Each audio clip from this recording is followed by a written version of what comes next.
Join the team. Hey team, this is McGuire Review, and today we're going to be taking a look at a game called Dungeon Alliance by Andrew Parks. Now, this is a game that has been out for a little while now, and there are quite a few different videos. It's got some really cool box art, but there are quite a few different videos that are out that get into, the deeper parts of the rules or a full-scale playthrough.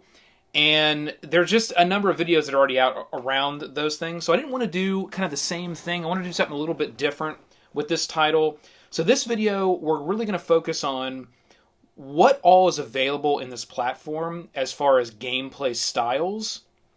And what does the game have to offer? We'll talk a little bit about sort of an overview of how this game works. And then we're going to get into the books and we're going to look at all the different things that are available, because this title really does have a lot of stuff that is available to you as a player. And if you like these dungeon crawling, fantasy adventure type games, you're going to love this title. It's really, really going to do a lot for you. If you like games like, I think what this one does is it takes a lot of different things out there. So, if you take like Dungeon Quest and Arcadia Quest and some of the older Baldur's Gate style video games, Icewind Dale style video games, you put all of that together, I feel like that's what you get here with Dungeon Alliance. It's just got aspects of all of that kind of stuff. So let's get right into an overview of how this game plays out.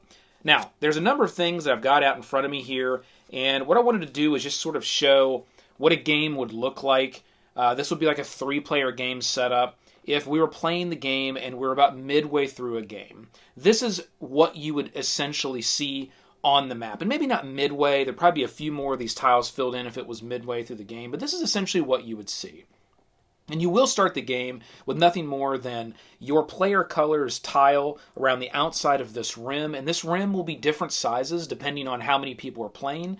There's different pieces that come with the game, so this is it's not. It does get a little bit bigger than this for 4-player, so it will get a little bigger than this than what you see here. But then it could get smaller if you're doing solo, or if you have 2 players. This rim can get smaller. So you will start with a few of these colored tiles here. You'll see here's the red one, and here's the green players, and here's the yellow players. And the rest of these tiles are colored as well, and those colors will come out of these tiles here. These tiles will be drawn when it is your turn, and you'll put these tiles out with monsters on them, and you'll navigate through the dungeon and build out the dungeon. The point of the game is to have the most victory points at the end of the game, and you're going to primarily get those victory points by battling and defeating these monster tokens, these monsters right here, that appear on your dungeon tiles. And all of these cards right here are all the different monsters that are available outside of our expansion. This game does have a single expansion so far. We're going to talk about that here just in a little bit. But here's all the monsters that you're going to have. And you'll just simply take one of these tokens, you'll put it on a tile, and the tile enters play. And then these cards will indicate what those different beasts or monsters can do here, like our warg has a special ability. When defending, add +1 combat die to the warg's defense, or there's 2 different types of defenses in this game. There's just straight armor defense, and then there is sort of how quick that object is. And the warg here has more of the dexterity or the quickness when it comes to defense. So each one of these will have a little ability, and then they will have a very minor set of skills here, or attributes. It'll have a melee, an attack, so it'll either be melee or ranged. It'll have its defense, it'll have its speed, and it'll have its health. And it really is that simple.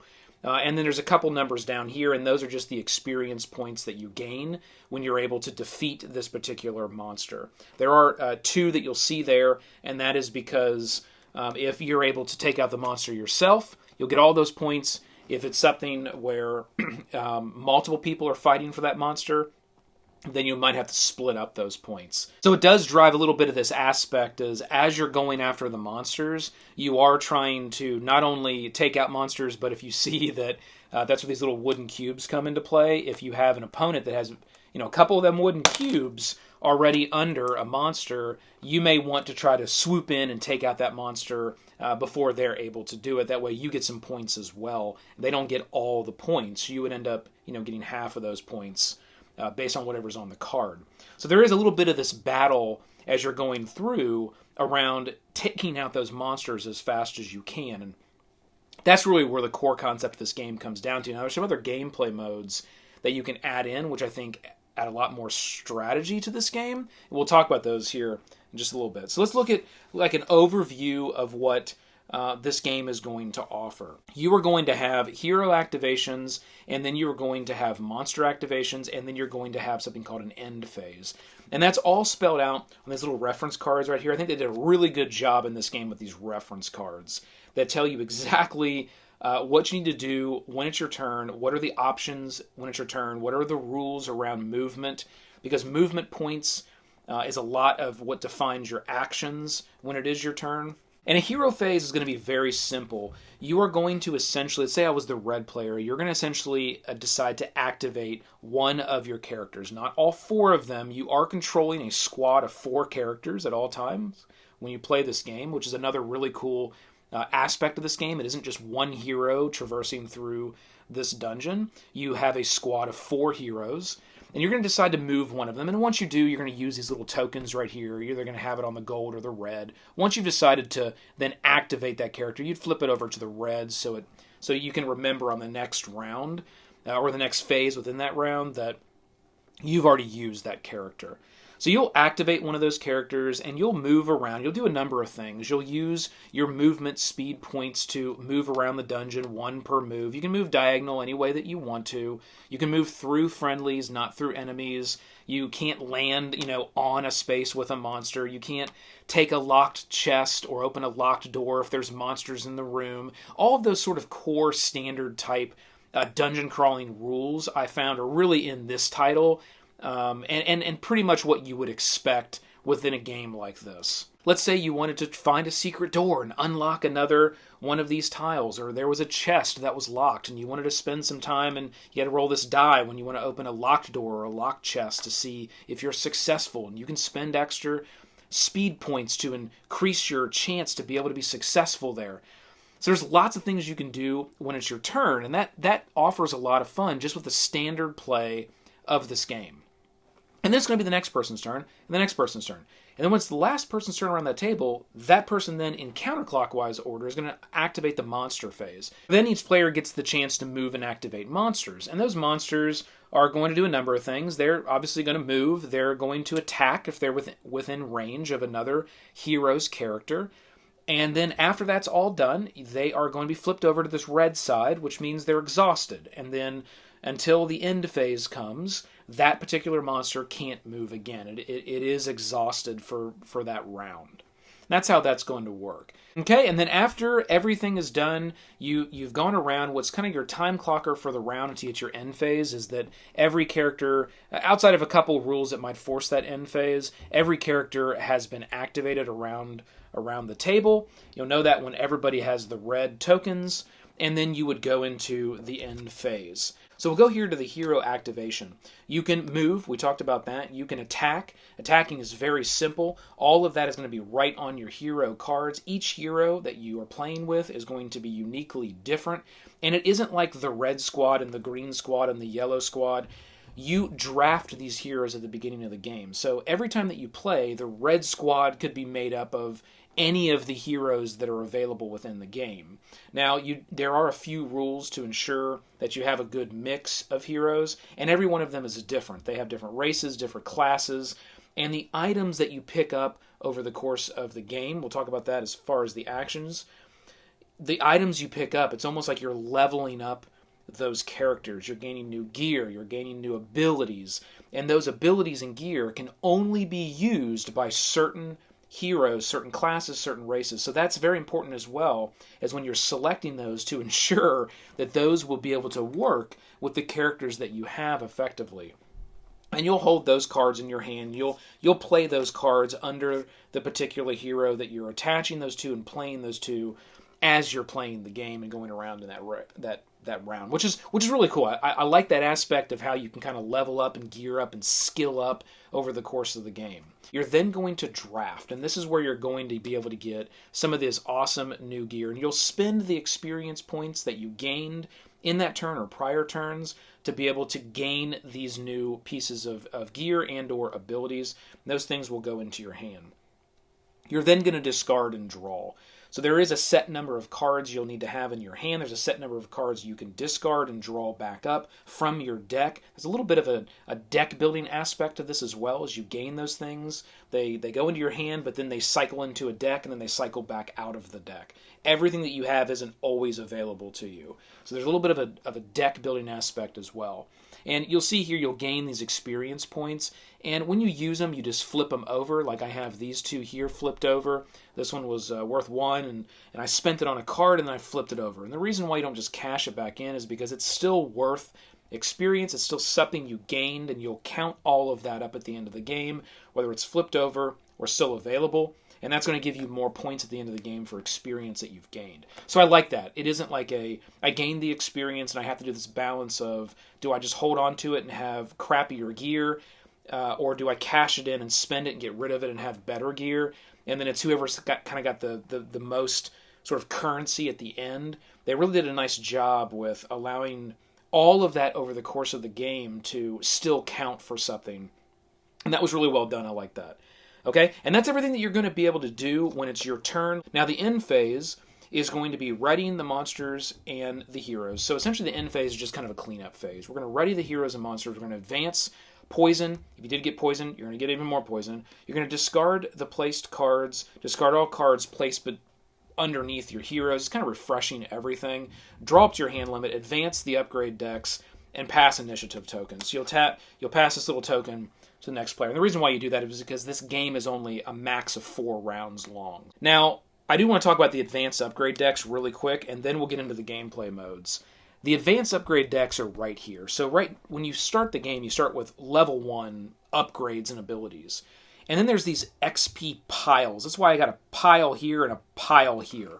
Once these piles are gone, you go to the next level of upgrades and abilities. And it's kind of a time clock way to activate more advanced stuff that you can get in your game for your heroes as you're playing the game.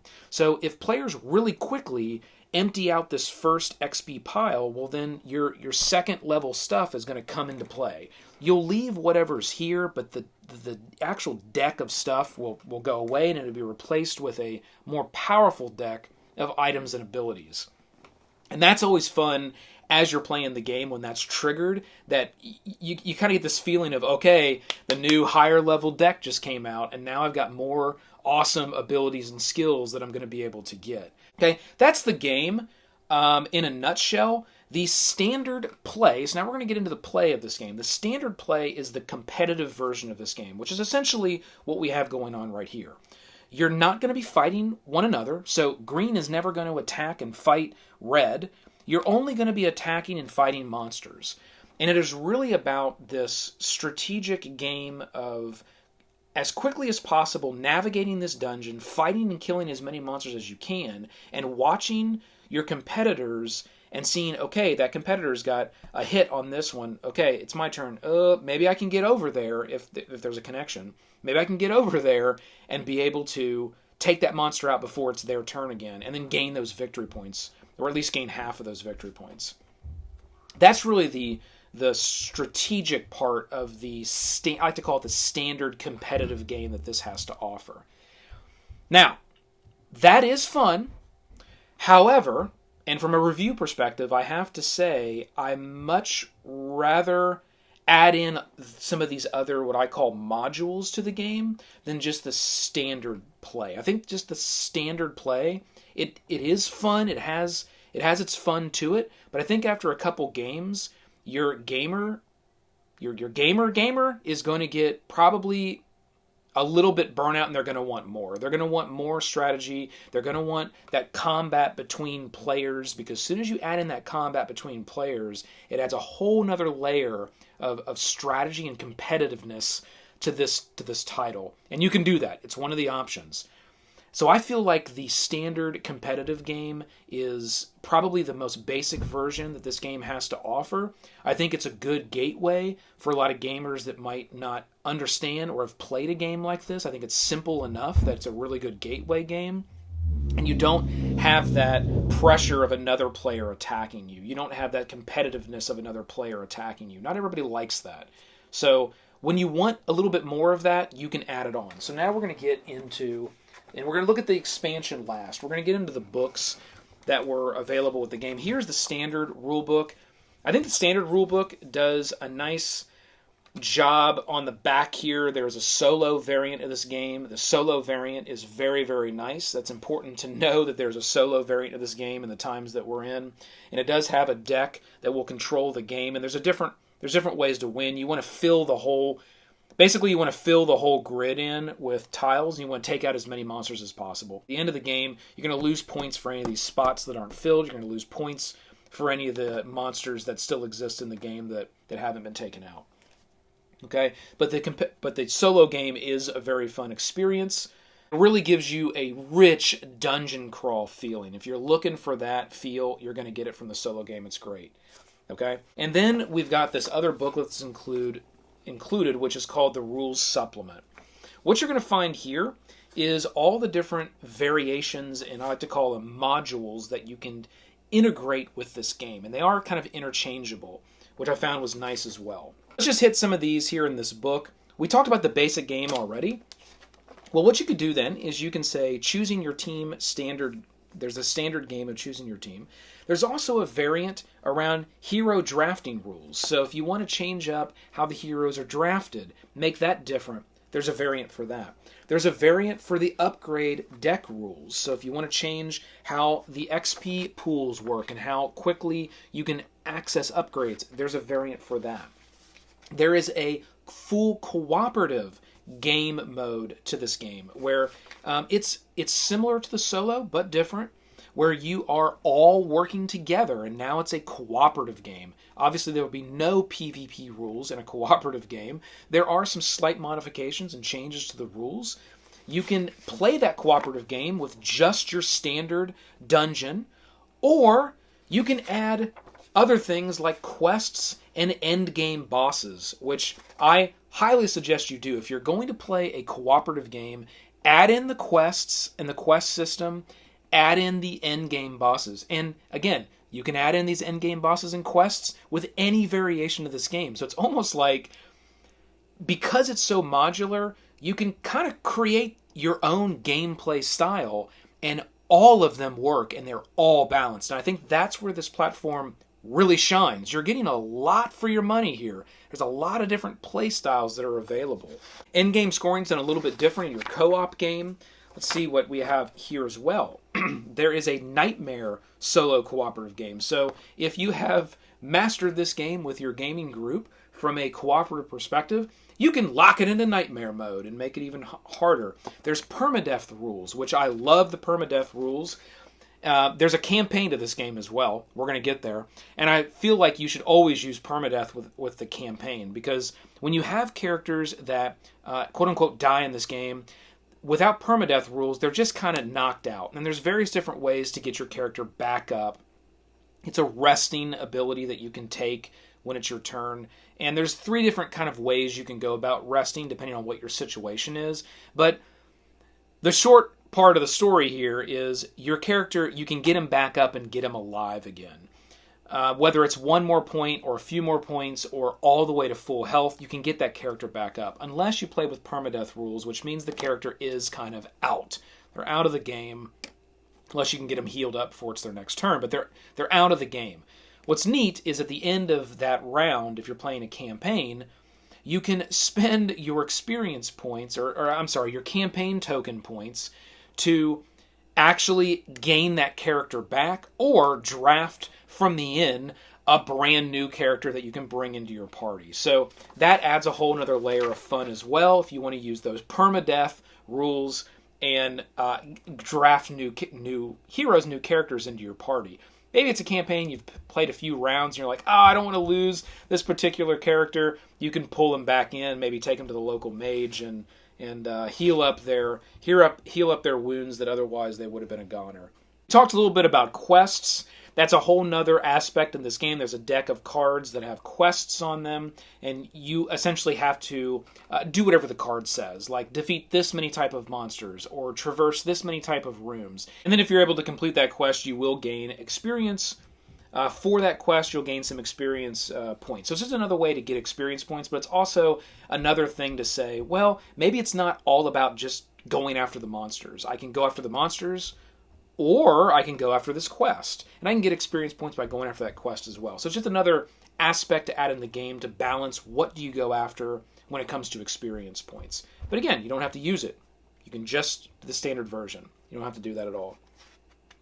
There are final enemy cards. Some of those go with the quests as well. Some of the quests are defeating these larger bosses that you have. And there are also end game bosses, like there's big tiles dedicated to going sort of down further into the dungeon. We'll look at that in our expansion here. And you get to battle an end game boss. And that will be something that multiple characters can fight all at the same time, whether you're playing a competitive or a cooperative game. And that gets to be a lot of fun as well. And there's some extra little chips we'll look at that will dictate where that monster will target and attack if there's multiple characters that are attacking that endgame boss. Okay, and then the last thing we have is our initial Dungeon Alliance Champions expansion. Now in that expansion, you're going to get a number of things. You're going to get some new heroes. We'll pull that up, and we'll look at that expansion. Here's the little bag of tokens. Thank you, Bear. Here's the little bag of tokens that you'll use. We talked about that targeting when we get down to those end game bosses. They look very similar to our XP tokens, but they have numbers 1 through 12 on them. And you'll be able to allocate those to your characters. Then you'll draw a token, and you'll see whatever token matches. You got a 4, I drew a 4. You're who gets targeted. So that's what these are going to be used for, and you'll find those here in our expansion, Dungeon Alliance Champions. Very small box expansion, but there's actually quite a bit that's in this little small box, which I was impressed by. You've got your end-game boss tile. You can see how big that tile is in comparison to some of the other tiles in the games. This is kind of where you'll battle that end-game boss. There's also a Titan that you can battle here on this blue side. If you want to go after the Titan, you can battle that. But the red side's for your end-game boss. You'll put that off. You actually put that off to the side, and you'll have there's a little token in here that looks like a staircase. And wherever you find this, you'll put that token here on one of these tokens, and that will lead down to the second, deeper layer of the dungeon, which you'll set off to the side. It doesn't go on the inside. You'll set off to the side, and then if you go down there, you'll be able to enter the deepest part of the dungeon to battle the ultimate end-game boss. You'll see there's some other, I'll say, mini-boss style type tokens that come in this one as well. Here's your Titan. There are mini bosses in the game, I would say. That comes into the quests. Let me back up there a little bit. That's more of the quests. Here is the end game sort of dragon boss, and here's an end game sort of Titan. This is a Titan boss that you're going to have to battle.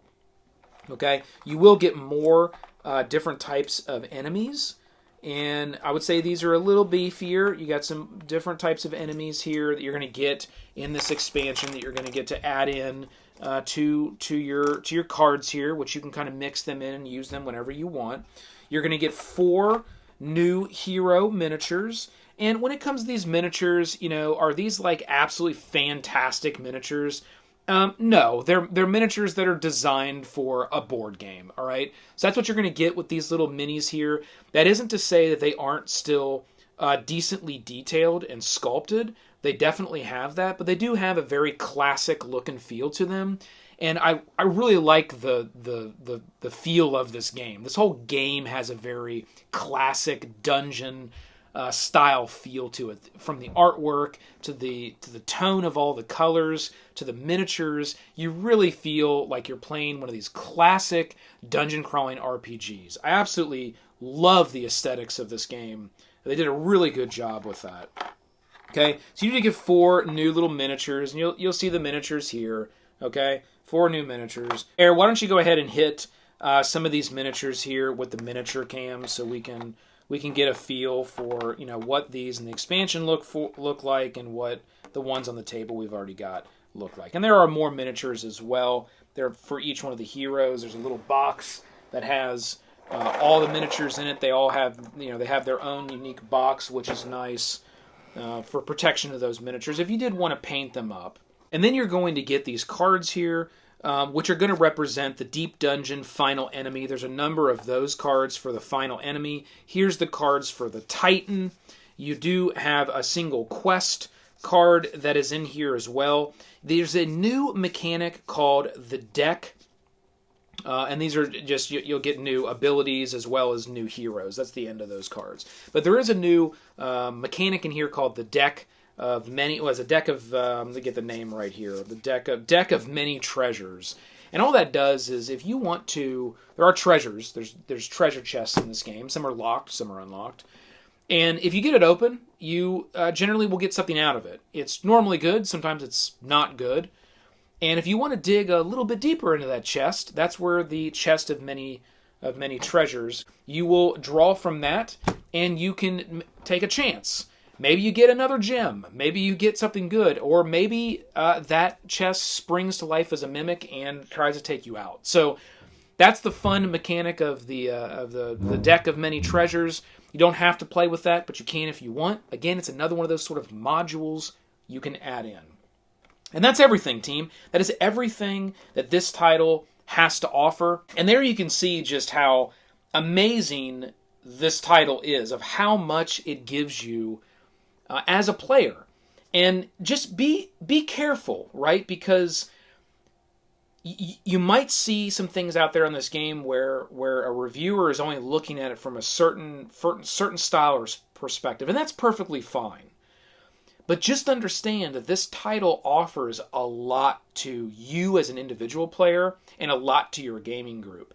And if there's a certain gameplay style that you don't like or you don't really care for, modify it. Add in the other modules of this game and make it the experience that you're looking for. Make it the experience that your gaming group is looking for. And I think you're going to get a lot out of this game, a lot out of this title, and you're really going to be glad that you picked up Dungeon Alliance. It comes at a very good, which I feel is a very fair price point for the expansion, and I do recommend picking up the expansion because that's where you're going to get your big end-game bosses, and that's going to be a whole nother module and mechanic that you're going to want to add in, I think, to those cooperative experiences.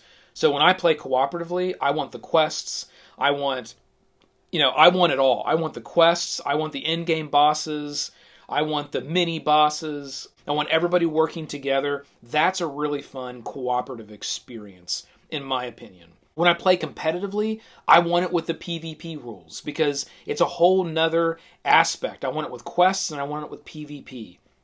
It's a whole nother aspect, right? Do I go for the monster? Do I go for another player to try to take out a player to not be able to get to a monster? Do you add permadeath rules on top of that or not? Make it really hard? Or do you do PvP just with standard competitive and don't have any quests? It's just straight tactic. It's more of a tactical game at that point. So there's so many ways that you can optimize the game to make it whatever you want it to be. I can't recommend it enough. Dungeon Alliance, Andrew Parks. Pick this up if you're into the dungeon crawl experiences. You're going to love this game. And if if you're not playing with any other gamers right now, which is probably what a lot of people are doing, this is an excellent solo experience. You can customize and modify a lot of different ways, all right? So hit that like, click the subscribe below to join the team. Keep rolling them crits. This has been the McGuire Review, and we'll see you next time, Bear. Let's roll!